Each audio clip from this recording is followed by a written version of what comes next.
Hey everyone, good morning. Welcome to the Daily Drop-In Morning Show where we're able to be live every single morning, Monday through Friday at 7 a.m. Eastern to talk shop, hang out with all of you, start your morning off with some positivity, with some good news stories, some themes ahead, and we have a brand new guest joining us, which we cannot wait. I'm going to apologize in advance that I'm losing my voice, but I'm so excited to still be here to kick off your morning. We'll be right back for the beginning of the show, so please go fill up your coffee, go grab some tea like I have, and we'll be right back.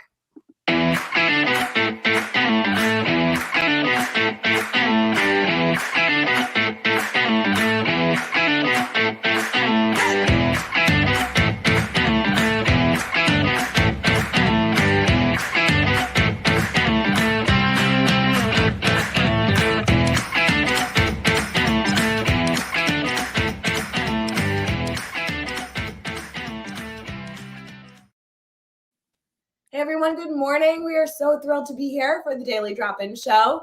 Genein, I was so excited that you officially signed up to be on the show because I've been following you for so long, and I'm so excited for our Teach Better family to also be introduced to the work you do. Would you mind kind of introducing yourself? Sure, I'm honored to be here. I am an educator by trade. That's what I tell people. I do a lot of corporate training now, but I said I'm an educator at heart. Taught elementary for 15 years from K-5, and then I started a nonprofit with my graduates of my elementary, so that's 612. And then I also taught at the local university where I was living, Cal State University Northridge, for teachers who were getting their masters. So in 1 week, I saw a 4-year-old all the way to a 64-year-old in the same week, and so that's really positioned me to have an interesting perspective on the work I do today. Oh my gosh, that is, we could dive into that alone on this show. That's insane. Tell me about what it was like to teach elementary school because I do have to tell you, I love being able to work with our Teach Better family at the elementary level, the middle level, the high school level, but elementary is a whole nother ballgame. It's a special type of commitment and love and patience. But my work now is in creative thinking and something that I'm coining called intercultural creativity. And the research shows, but we all know that children are at their highest level of creative genius before culture sets in, before other things set in. And so, working with creative geniuses on a day to day basis is amazing. And so now my goal right now is to bring that creative genius into back into the adult way of thinking. Yes, and that's honestly, I've been following your work on LinkedIn for so long and seeing the work that you're doing. I think it's so fascinating how you've taken your background and then really created a solution for educators. So I'm really excited to dive into that. I do want to say good morning. Adam's in the comments. Adam, good to see you. Andrea as well, good to see you. Adam is commenting, Janine, we have a big event tonight for the Teach Better family at 8:30 Eastern. We're going to be releasing all the conference details of the Teach Better conference for 2022. So we're very excited. So Adam, I appreciate you sharing your excitement and also the reminder to make sure we mention that this morning. Yes, So yes. with obviously these multi-layered opportunities that you've had all in seemingly 1 week, that's insane. How has that really supported you in the work that you're doing now? What's your current role? Well, now I left the classroom, which was a hard decision to make, leaving your first love. But in 2019, I left 6 months before the pandemic hit. Had no clue. Of course, no one had no clue what was around the corner. But just leaving, saying the concept of creativity is really coming up to the forefront, and it's an interesting word because not a lot of people understand what creativity truly is. First of all, you have a third of folks think it's only the arts, so they're saying I'm not creative because I can't sing and dance and draw, and that's a myth. And then you have another third saying, well, they something I'm terming creative abuse, where someone may have said something in their childhood or something may have happened, so they're thinking that they're not creative and they're dealing with a lot of mental structure or just jails. I call them like creative jails. Yeah. And then just there's just a lot of holdback of what that word means. And so now my work focuses on creativity, but there's a twist to it. It's intercultural creativity. So how does culture, not just ethnicity, but just culture, impact how we see ourselves as creators? And when you talk about the classroom, our cultural competence, right? Cultural competence plus creative thinking is what I do. How does our cultural competence affect the way that we teach, affect our creative potential as an educator? But how does it affect the creative potential of the students that we teach, the cultural competence, that creative connection? And so that's really what my work and my research is based on now. Holy moly. So when you say the term cultural competence, can you define that in simplest terms? What are we talking about here? Sure, sure. It's fascinating. So, someone, do you know that person? Which I can kind of tell. We just met, but I can kind of tell from my research that you are highly culturally competent because a cultural competent person has the ability to be very observant of the people they're interacting with. They are able to detect similarities and differences and adapt their behavior in different cultural situations. There's people who are very well skilled. You know, that person that no matter where they are, they just can make that connection. They make everyone feel at ease. They can really just take in feedback and adjust what they need to adjust. And then you have people who are less on the beginnings of the continuum. And that's where really what my work talks about, that it's a continuum. It's a skill, like creativity is a skill, and it can be developed. So the cultural competence mindset is just the process of us gaining the skills to be better able to connect with people from different lived backgrounds. When I love this mindset of continuously growing, that's obviously a huge focus on the Teach Better team is that we are constantly striving to be a little bit better today than we were yesterday and a little bit better tomorrow than we were today. And as we continue to hone in on these skills and continue to learn throughout them, that is that is unreal and also insanely important. I can only imagine that you feel like the skill is not only important in the general population, but with teachers in the trenches every single day. I think it's a huge blind spot that we have. Like if because of the research that I'm doing, and it'll be out in a book as well. I'm looking at the fact that we should be really doing an assessment of teachers and our cultural competence coming into the profession. Like people in teacher ed programs should understand that, hey, here I am, here is my mindset, orientational, cultural competence, and now I'm aware of it, so I can actually work on it as opposed to just people aren't even aware that this is a thing. And so you have teachers who are very highly culturally competent, especially with the population, the changing population of our student base. Mhm. Teachers are encountering students with different lived backgrounds, right? And so the teachers who have really worked on the skill, you're able to have better connection. And when you're able to better connect with your students, there's more learning going on, there's more excitement about the content, and there's more understanding because that connection is there. You know, it's interesting. Our theme this week is all about connecting and reaching all of your learners. And Monday really focused on the idea that you can't reach all your learners if you, first of all, don't know them, but also understand what they need. You know, like how are you gathering the data to actually make the changes that you need to do for your students? And your focus on being aware of the gaps in these skills being the first step is so aligned with that. You know, I think that we all are striving to improve, but if we don't know the areas that we want to improve in, then how do we expect to actually make change? You know what I mean? Yes, yes, and that's why I've really kind of formulated an easy, chunkable way to lay this out. You know, teachers, we love like chunks, right? And I'm calling it the 7 gems of intercultural creativity. The logo of my company is a diamond, and who doesn't like a good diamond? I'm going to need your address so I can send you my diamond treats. And yes, I know who doesn't love a good ethically mined diamond, right? Um, but we have so I have the 16 diamond tools of creative thinking, which was my first project, which I love. And then now I have the 7 gems of intercultural creativity. And so it goes over the cognitive factors that creative thinking, to enable to build your creative thinking, which is your divergent thinking, metamorphical metaphorical thinking, unobvious associations, things along those lines. Those cognitive processes are the same cognitive processes needed for cultural competence development. And so I laid those out in the 7 gems, and I'm working on what does that look like in the classroom as an educator to develop those skills, but also how do we insert these skills into the curriculum already? We don't need a brand new curriculum. If you're in a big district, it could take like what, a decade to to bring out a new curriculum, Mhm. but teachers are creative. We have to be. You can insert these into the curriculum that you're already teaching. So those the 7 gems is what I'm preparing. Oh my gosh, we're gonna dive so much more into those 7 gems during our brainstorm bank. I think that will be a really, really rich conversation.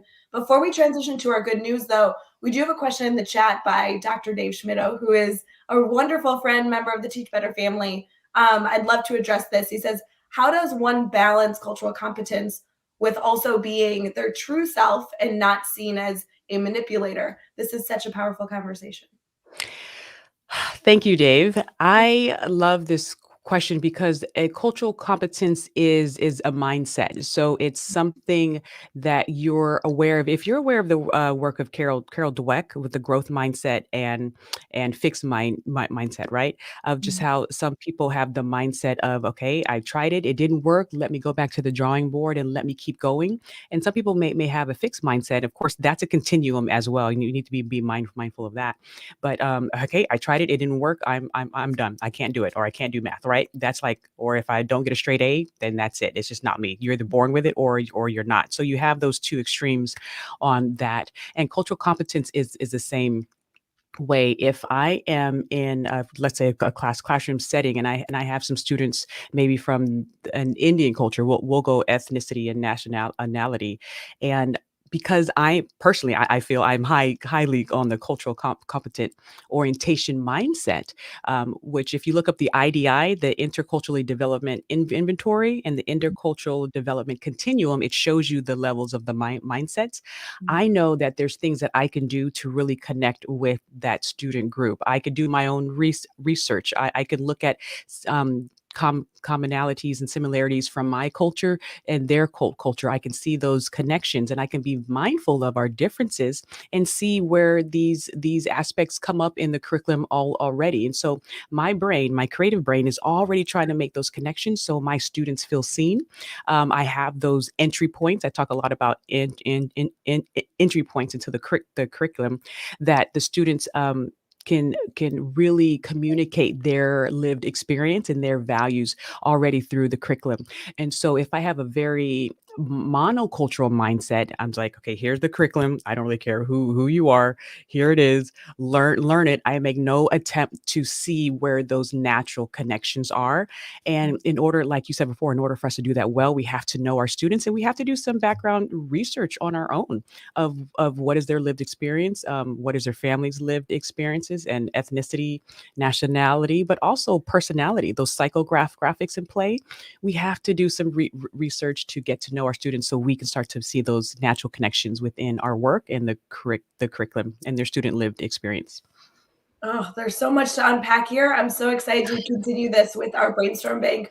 Really quick, we're going to go into our good news segment to celebrate some wonderful things going on today, and then we'll continue this conversation. So, okay.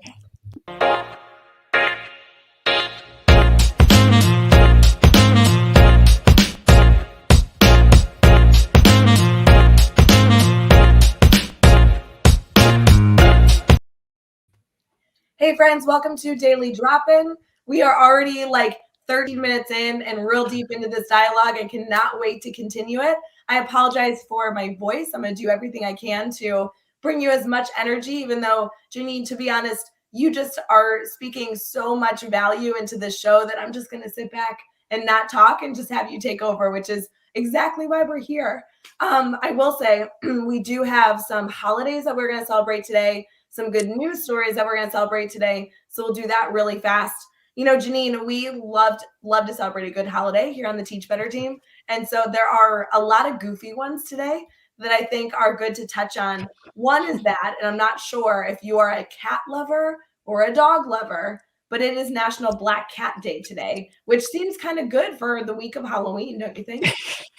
Connections, right? All about connections. Love the connections. Are you a cat, dog, non-pet person? I grew up with the German Shepherd, and so I'm gonna have to go with dog. I think I am too. I got 2 at home, so I totally understand. But for those cat lovers out there, it is National Black Cat Day. I found this one really interesting. I'm not necessarily encouraging anybody to be celebrating this holiday, but it's Cranky Coworkers Day. I don't know if that's a good holiday.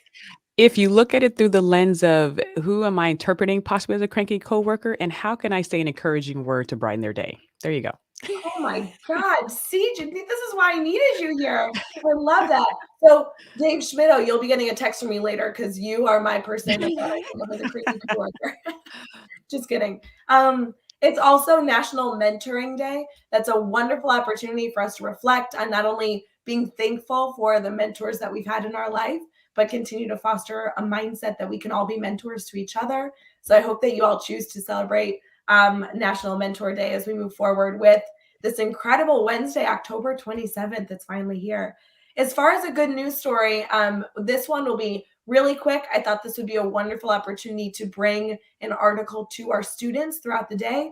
This one has a mix of history and art and design and so many other things. So I'm going to read us the headline here. And then, Genein, I'd love to hear your thoughts on how you could bring this into an elementary, a middle school, a high school classroom to continue to foster kind of discussion and different elements in the room. So it says, earliest prehistoric art has been discovered, and it turns out to be handprints made by children 170,000 years ago. So, in the Good News Network article that we are sharing this morning, we have fossilized footprints and more rarely handprints that can be found all around the world, left by people when they were just going about their daily business. They've been preserved through, just incredible nature that we have here. And one of the key ones that they've been looking at were handprints left by children. And so these drawings, these engravings, these different indentations has been something that they've identified being around 169,000 to 226,000 BC, which is really, really, really interesting. Tell me your thoughts on that.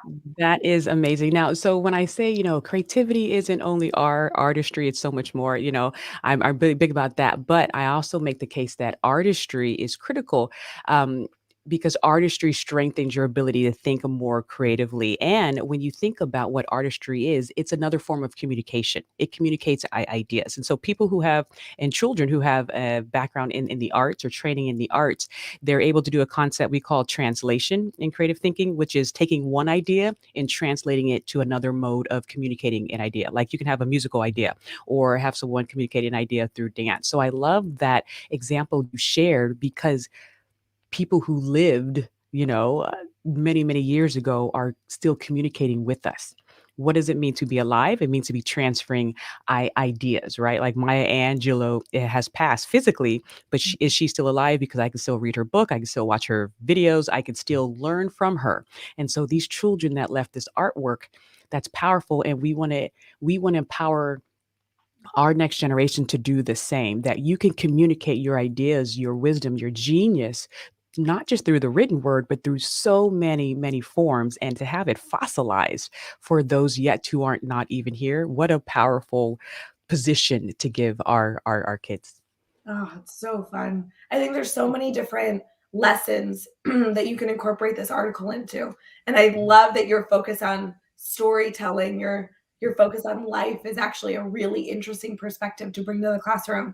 And that's something that you can bring to the classroom at an early age or even at the high school level to really have some deep discussion around that. So Yes, wonderful. and really quick, if you look, there's a book called Originals: How Nonconformists Move the World by Adam Grant. He's an organizational psychologist, and he says if you look at the top Nobel Peace Prize winners, and just some of the top thinkers of our day, a lot of them have a arts background, and so making sure the kids know this isn't just fun time because the arts are fun, but you're actually strengthening your ability to really communicate your idea effectively through all these mediums and then have fun while doing it. That's a wonderful tool to have.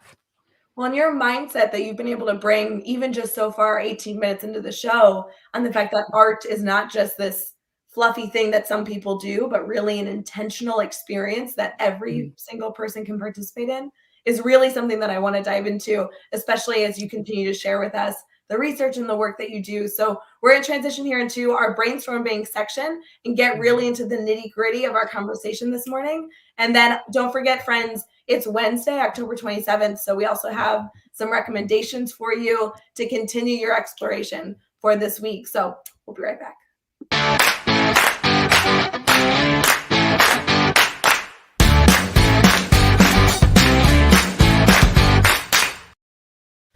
All right, you guys know how this works already. We are live for the daily drop-in, and we are entering into our brainstorming section. This is a section that we have every single morning to intentionally pause and say, hey, do you guys need anything? We know that we are going through an impossible year. We know that there are hurdles and moments where we really would appreciate having that partner to brainstorm with. And so if nothing else, the daily drop-in exists to foster one of the many spaces the Teach Better team aims to foster weekly, to extend a hand and say, we're here. Utilize our minds. We don't necessarily promise that we'll have an answer for you, but we love to participate as a brainstorm partner in anything that you are currently thinking through. So whether it's a concept you're trying to learn about, you're trying to reach a student that you've struggled to find the right solution for, or anything in between, please know that we are here for you, and you can just post your thoughts in the comments. I do want to give a shout out to some incredible administrators that were able to join our administrator mastermind that we had yesterday. As you guys know, on Tuesdays, we have a morning and an afternoon session for our admin mastermind. And I really loved being able to participate in both sessions yesterday as administrators came together to share not only some challenges that they're having, but some solutions, some inspiration, some passion, some words of affirmation to really be in community together. I'm so appreciative that the Teach Better team has created these spaces, and this is definitely one for each and every one of you. So good morning. Thank you all for being here. Jeannie, we've had some incredible dialogue thus far, but I really want to get into the theme this week, which is all about reaching all of our learners. And I wonder if those 7 diamonds could be something that we dive into as a resource, as a first discussion for our community today. Sure, sure. So, like I said, I'm an educator by heart in K-12 and K-5. So, I have like prompts, right? Here's my brain for your brainstorm. I'm all about prompts, and I don't care how old you are, you can still have a good prompt. And so the 7 gems are going to be critical, and basically. I'll just go through them quickly, and feel free to jump in. The first gem is the creative growth mindset. So once again, based off of the work of Carol Dweck, of intercultural creativity, which is cultural competence and creative thinking coming together, people have to understand that these are developmental skills. They're not like you're either born with it or you're not. Oh, well, that you can actually work at them. And so when you understand that, when you cognitively understand that I can get better at creative thinking, or I can get better at making sure my kids have these creative cognitive skills embedded into the curriculum, that's key. I can get better at cultural competence. I can do things to expand my worldview. So that's the first gem. The second gem is something I'm calling the empathetic way. Empathy, that word has really gained a lot of steam in K-12 in the past, 15, 20 years. It's finally hitting the business world, thank goodness. And it's like, they're like, what is this empathy, emotion? You're like, oh, we need it to lead in business? Like, yes, you do. Because of my work is based on neuroscience, I tell people I've been in neuroscience for 20 years, hopping in and MRIs, doing studies with my professors at UCLA in 2000. But now in 2021, we're looking at the research because we can see a lot more of what's going on in the brain. And I think this is going to be really key for K-12 because we can see what's going on in the child's brain and what really works when they're learning and when they're really embedding the information and able to retrieve it well. So empathy, emotional intelligence, and that emotional connection is more important than we ever realized. And so, looking at number one, the number one indicator of a highly creative person is openness to experience. The number one indicator of highly cultural competent person is openness to people with different lived experiences. And so how do we embed that in our training as educators, but how do we embed it into the curriculum so our children can naturally build that skill? So empathy, emotional intelligence, openness to experiences, and making sure they have good responses to those experiences is key. Yeah. So Anything to say about those two? Oh my gosh, I mean, so much, but I'd love to go through all 7 if you don't mind, Okay. and I just No, want to keep going, but, I I um, could talk for hours. yeah, You no, know me. I mean, so many things, and I'm sure our community is too, so please, I'd love to continue. Sure. The third gem is observation. We haven't really heard a lot about this training or this development in business or the ed world. It's like, hey, have you done your observation work today? But so observation comes from the Latin. It means to attend to. What are you paying attention to? It doesn't mean just to see. You're acquiescing all of your senses, your physical senses, but also your intuition, that sixth sense. And so the brain, when the brain's learning, a lot of times, especially as the kids get older, if you walk into a kindergarten classroom, it's definitely a different experience than when you walk into a 12th grade classroom, sadly. And they should be more aligned. Your 12th grade classroom should be really that tactile. All of the senses are activated because the brain embeds the information deeper when you're activating more of the senses. There's more wiring and firing and rewiring going on. And so to increase our observational skills, it's key. That's why, babies put things in their mouth, not because they're trying to eat, but they're trying to use all of their faculties to get all the information so they can figure out what's going on in the world around them. The same is true for when our students learn. And so when I teach, I have a 3-year-old son.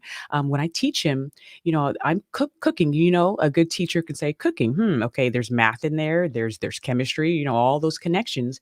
But I stop and say, here's paprika, let's taste it, let's smell it. I want all of his senses engaged in the experience because I know later on he'll be able to retrieve it better if all of the senses, or as many as possible, can be a part of the learning process. So observation is key, but cultural observation is key as well. Are you observant of your students? Are you hearing beyond the words they're saying? Are you observant of their processes, their patterns, and what's going on? There's educators who are very observant, and sadly, there's some educators who aren't observant of the interactions and what their students are communicating to them. Well, I do have to say that's one we're definitely gonna have to come back to because the concept of being observant, I think as a teacher, we initially think of evaluation. Somebody is observing us, right?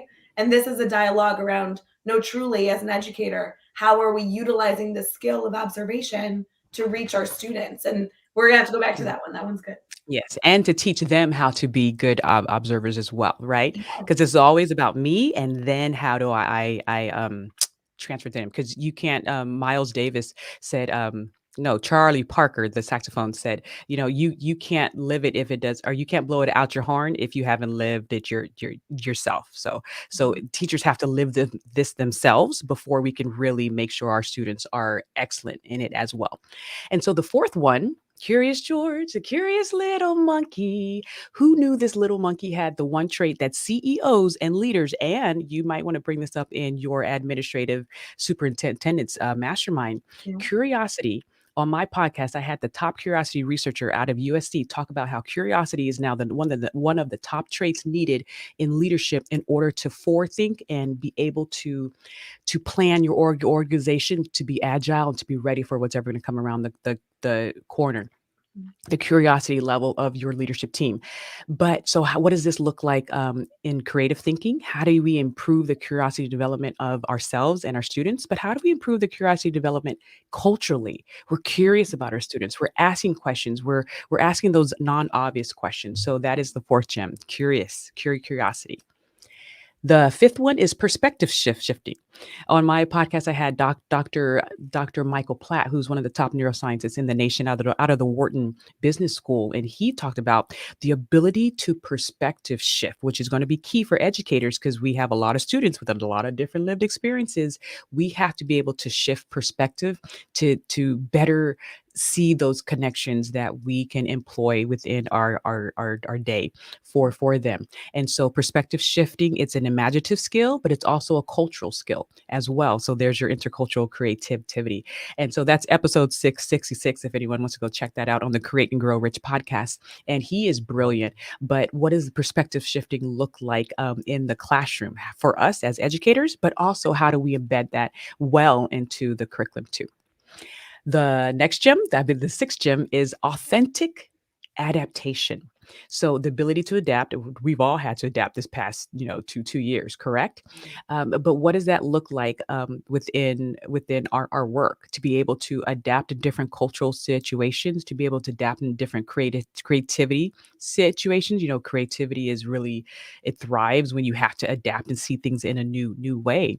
But I put the word authentic there because you want to be able to adapt and still be true to you, kind of like the question that Dave asked. Like, how do I culturally shift and be observant, but still not be fake and be manipulative?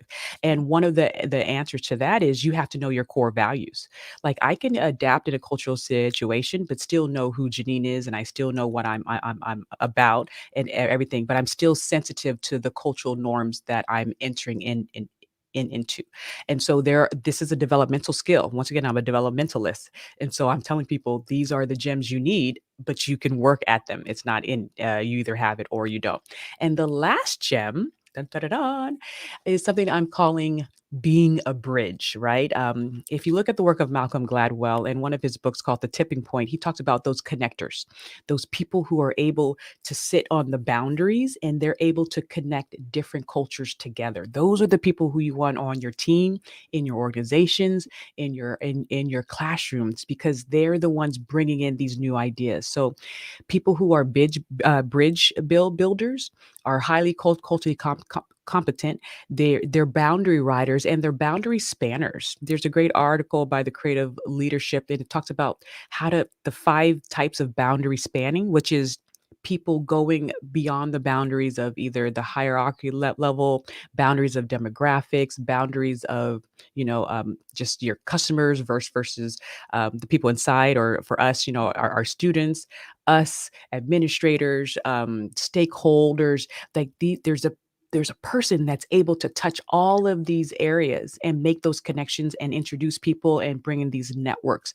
Those are your boundary riders, your bridge builders, and we need students in this new era. They're going to have these skills. These are transferable skills. And the last thing I'll point out is I'll talk about the shelf life. They're saying that now a lot of the things that we're learning, they have a half shelf life of 5 years. So what we're learning today may be obsolete in 5 years. But these gems, like empathy, is never going to become obsolete, correct? Curiosity, never going to become obsolete. And so we have to get these foundational gems there so that our kids can keep being lifelong learners, because they're going to have to be. They will not have a choice. They will have to keep learning and being creative. There is so much to dive into. And I totally agree. Brad in the comments is like, wow, like just wow. He's loving that this information is really reframing his morning. Mhm. It's interesting. All 7 of those, I was like, oh my gosh, yes, we have to dive into that. Oh my gosh, yes, that's not discussed enough.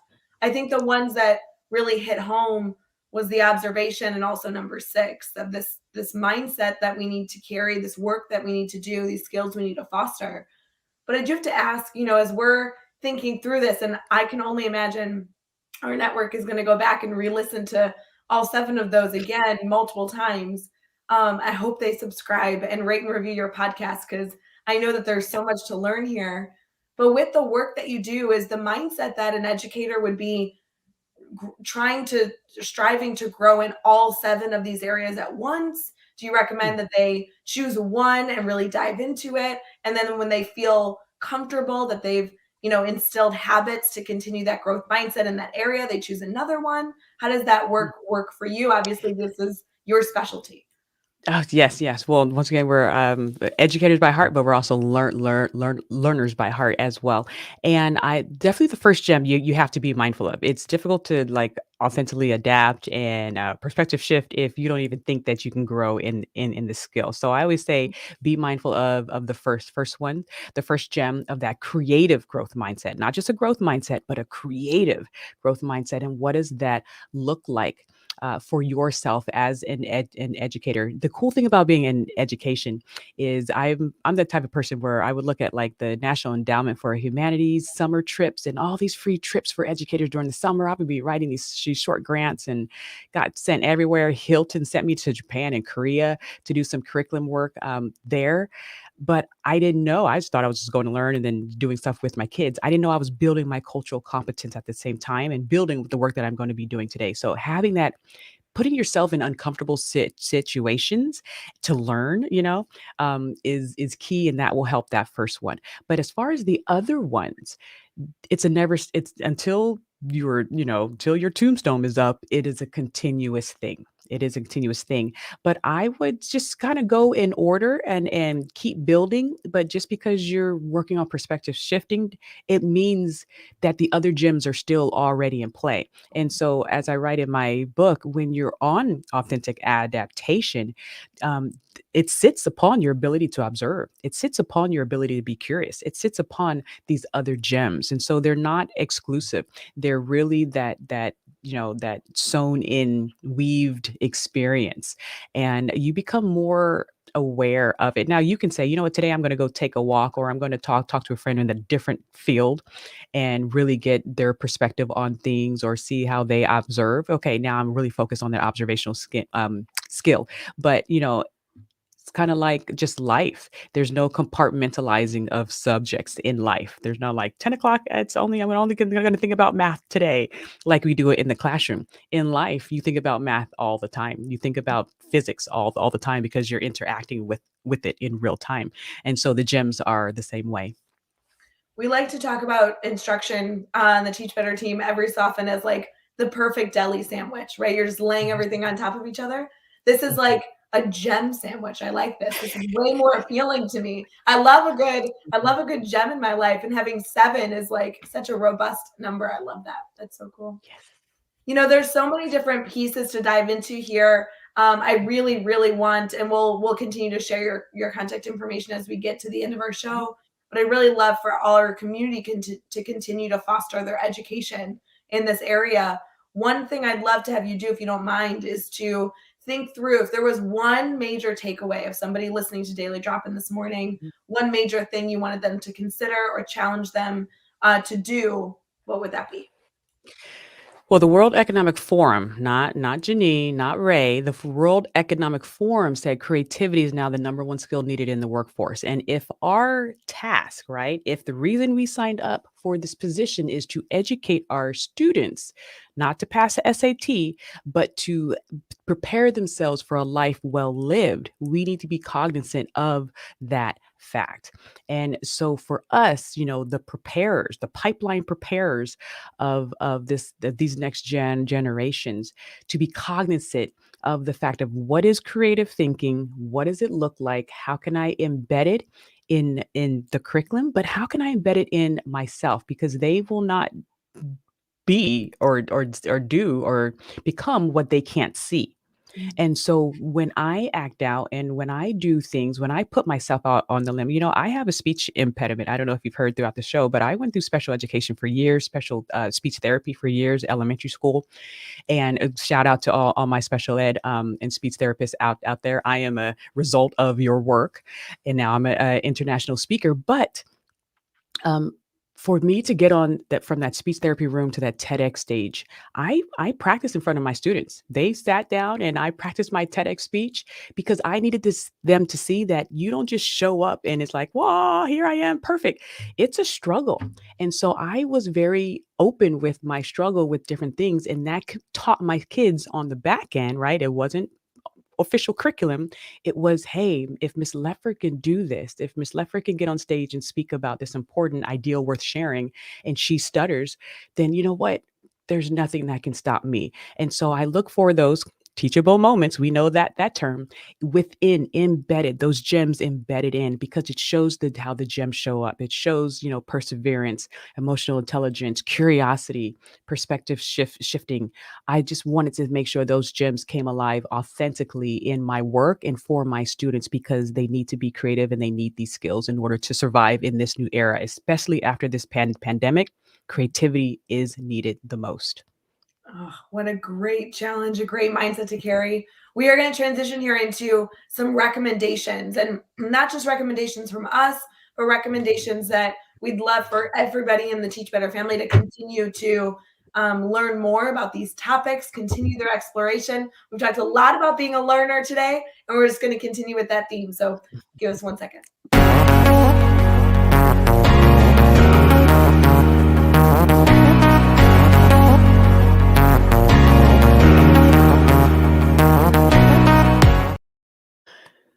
as you guys know, every Wednesday we have a recommendation for you. We're about halfway through our week, halfway through our theme this week, and we love to give you resources to consider continuing the conversation. Jeannie, as you know, no conversation's ever really over. We're always learning, and especially topics that we've had on Daily Drop-In. Sometimes they're really, really small, bite-sized topics. Sometimes they're very robust.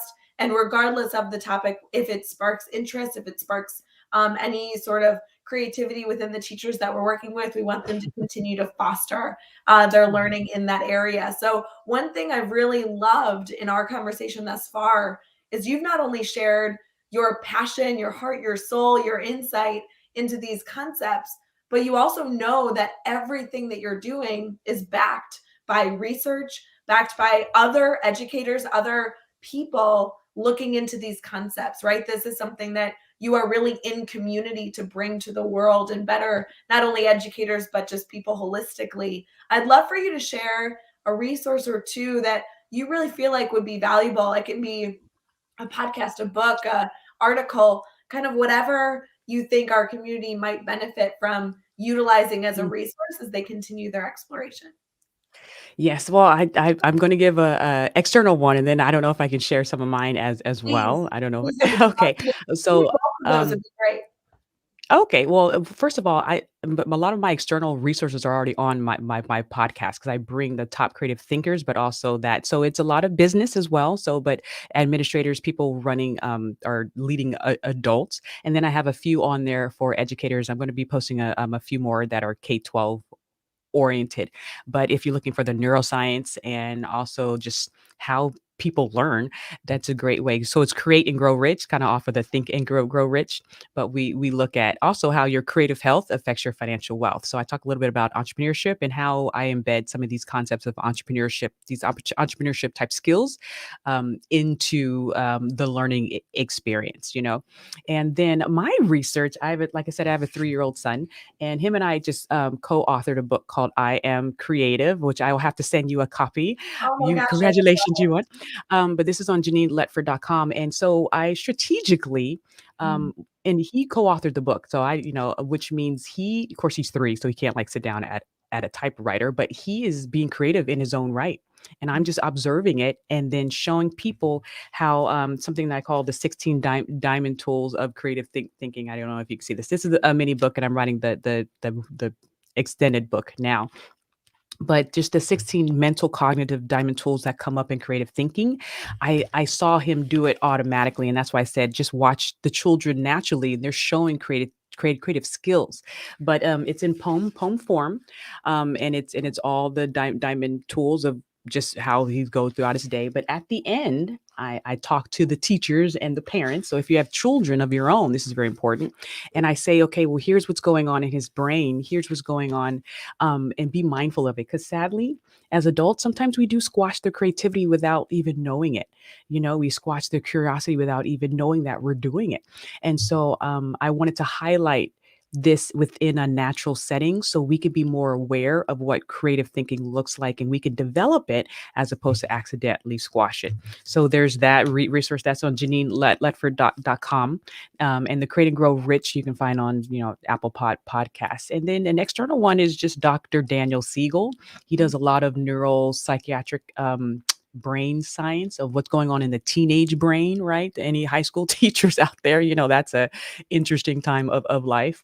And just how the brain really interacts, being an he calls it integrated brain. What is an integrated brain? And so we know the term integration from our work, right? How do you integrate the subjects and things like that? The brain is doing the same thing. So when you have integrated relationships, right? When you have integrative responses of you're able to respond to external stimuli in a healthy way.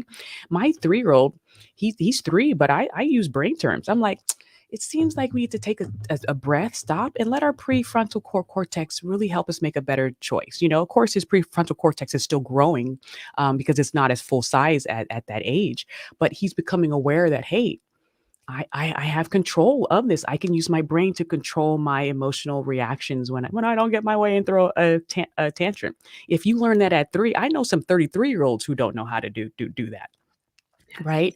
And so once you really know what's going on in your brain and you can empower our students to really take mindful, and there's a wonderful link, I'll send it to you and you can put a, it shows what music happen, what does music do in the brain?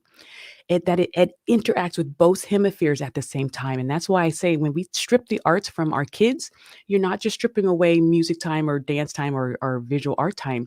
You're stripping away a critical component of learning and communicating with the world. And so that's why we need to protect that. Oh, so powerful. So many good recommendations. And it's interesting on at teachbetter.com we have a Teach Better bookstore, which we Mhm. don't sell books, but they're books that we love that are on our bookshelves. Oh, that's what it's called, Teach Better Bookshelf. They're books that are on our bookshelf. We're gonna have to add this children's book to our bookshelf to feature that because that is such a wonderful resource. And we always love a good children's book here with the Teach Better family. So Thank I am you. such a fan. Janine, to kind of close up our conversation here, and I know a lot of people in the comments have just been saying consistently throughout our dialogue, oh my gosh, I love this. Yes, please tell us more. I want to make sure that people can connect with you. Mhm. I truly don't know how I stumbled upon the work you were doing, but I am such an advocate. I'm such a fan of not only your incredible insight, but the work that you're truly trying to bring into the world. And so I'd love to have everybody in the Teach Better family, whether they're joining us live right now as we're streaming on Facebook, YouTube, Twitter, or Twitch, or even if they're listening after the fact on the Teach Better Talk podcast, I'd love for them to go over and continue to engage with you, connect with you, and add you to their PLN. So, how can people stay connected? Yeah, well, we are all a team, right? And it takes a tribe to raise a child. So please see me as part of your network, and whoever is listening, reach out. My name is very uniquely spelled, so I'm like the only Janine that I've seen out there spelled like this: Genein, Janine Letford. I'm at Janine Letford on all the handles. My personal website is JanineLetford.com, and that's where the books are now. But my business website, where you can see the school programs that we do, we have speakers, including myself, who come in and do the teacher training on the 7 gems within the classroom. But also, I really want to be mindful of that. It's not just training with the curriculum for the kids, but how do you train your teachers themselves and the administrators, even your support and professionals? How do you train everyone to go to that next level of creative and interculturally creative thinking? So we do have a lot of just teacher trainings and kickoff keynotes there, and that's at cafestrategies.com, CAFFE strategies.com. And we are just here to support you in any way. This is yeah, powerful research, and we want to eventually have an interculturally creative certification, so you can be certified in this type of training. So maybe you and I can talk on the back end about that, because I just want to support you in the work. Teach Better. I mean, I was like, she got the Teach Better website handle. What? That is cool. You are on to something, because we do. Every day we can teach better. And that is a powerful phrase.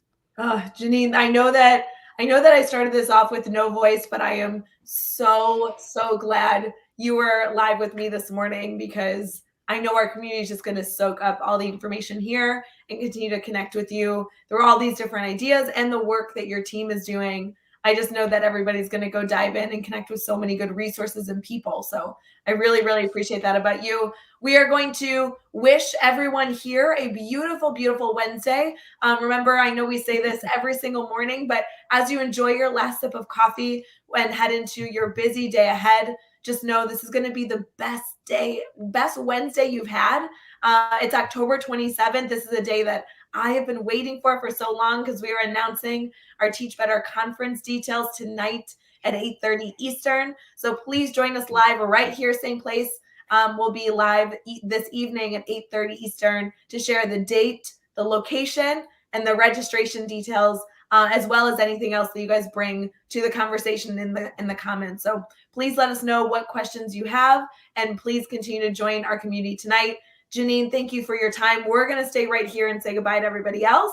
But happy Wednesday, friends. We appreciate you, and please let us know if you need anything. All right.